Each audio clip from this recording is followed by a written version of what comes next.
السلام علیکم ناظرین، ویلکم ٹو قرآنک رائٹس۔ اسلامی واقعات کی تمام ویڈیوز کو دیکھنے کے لیے ہمارے چینل کو سبسکرائب کریں۔ ایک سبق آموز کہانی۔ ناظرین، ایک شخص کا ایک بیٹا تھا۔ وہ روزانہ رات کو دیر سے گھر پہنچتا تھا۔ جب اس کے گھر والے پوچھتے تو وہ کہتا کہ میں دوستوں کے ساتھ تھا۔ ایک دن جب بیٹا بہت زیادہ دیر سے گھر واپس آیا تو اس کے باپ نے کہا کہ بیٹا آج ہم آپ کے دوستوں سے ملنا چاہتے ہیں۔ تو بیٹے نے فوراً کہا کہ اس وقت ابھی تو رات کے 2 بجے ہیں، ایسا کرتے ہیں کہ میں آپ کو کل ملوا دوں گا۔ بیٹے نے بات کو ٹالنے کی کوشش کی، لیکن اس کے باپ نے بھی ضد کی کہ ابھی اور اسی وقت ملنا ہے۔ بالآخر دونوں باپ بیٹا اس کے دوست کے گھر پہنچے۔ دروازہ کھٹکھٹایا، بہت دیر تک کوئی جواب نہ آیا۔ کچھ دیر بعد اس کے دوست کا باپ، جو کہ بوڑھا شخص تھا، اس نے بالکنی سے سر نکال کر آنے کی وجہ دریافت کی۔ اس لڑکے نے کہا کہ میں اپنے دوست سے ملنے آیا ہوں۔ اس کے باپ نے کہا کہ اس وقت سو رہا ہے۔ اس لڑکے نے کہا چچا جان آپ اسے جگائیے، مجھے اس سے ضروری کام ہے۔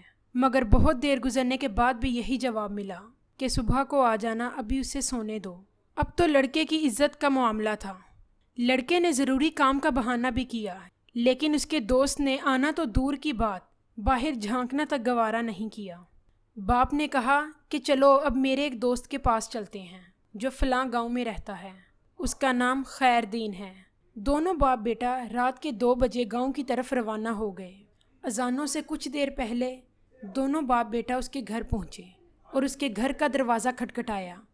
کافی دیر تک دروازہ کھٹکھٹایا لیکن کوئی جواب نہ ملا۔ اپنا نام بتایا کہ میں فلاں گاؤں سے آیا ہوں، لیکن پھر بھی دروازہ نہ کھلا۔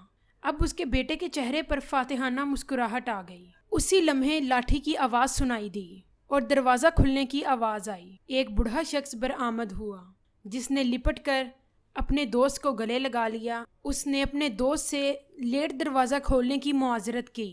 اس نے لیٹ دروازہ کھولنے کی وجہ بتاتے ہوئے کہا کہ جب تم نے 27 سال بعد میرا دروازہ کھٹکھٹایا تو میں سمجھا کہ شاید تمہیں مدد کی ضرورت ہوگی، اس لیے میرے پاس جتنے پیسے جمع تھے وہ اکٹھے کر کے ساتھ لے آیا۔ پھر اس کے بعد مجھے لگا کہ تم کسی مصیبت میں ہو، تمہیں بندوں کی ضرورت ہوگی، اس لیے میں اپنے بیٹے کو جگانے لگ گیا۔ یا پنچایت میں کوئی فیصلہ کرنا ہوگا، اس لیے میں اپنی پگ بھی ساتھ لے آیا۔ اب سب کچھ تمہارے سامنے ہے میرے دوست، پہلے یہ بتاؤ کہ تم کو کس چیز کی ضرورت ہے۔ یہ سن کر اس شخص کے بیٹے کی آنکھوں سے آنسو آ گئے کہ ابا جی کتنا سمجھاتے تھے کہ دوست وہ نہیں ہوتا جو صرف اچھے وقت میں آپ کے ساتھ ہو، بلکہ دوست وہ ہوتا ہے جو مصیبت میں بھی آپ کے ساتھ ہو۔ انسان ہمیشہ اپنے کردار سے پہچانا جاتا ہے۔ جیسے آپ کے دوست ہوں گے ویسا ہی آپ کا کردار بنے گا، کیونکہ صحبت کا اثر براہ راست انسان پر ہوتا ہے۔ اس لیے دوست بناتے وقت بہت احتیاط کرنی چاہیے، کیونکہ جیسے آپ کے دوست ہوں گے ویسا آپ کا کردار بنے گا، اور انسان ہمیشہ اپنے کردار سے پہچانا جاتا ہے۔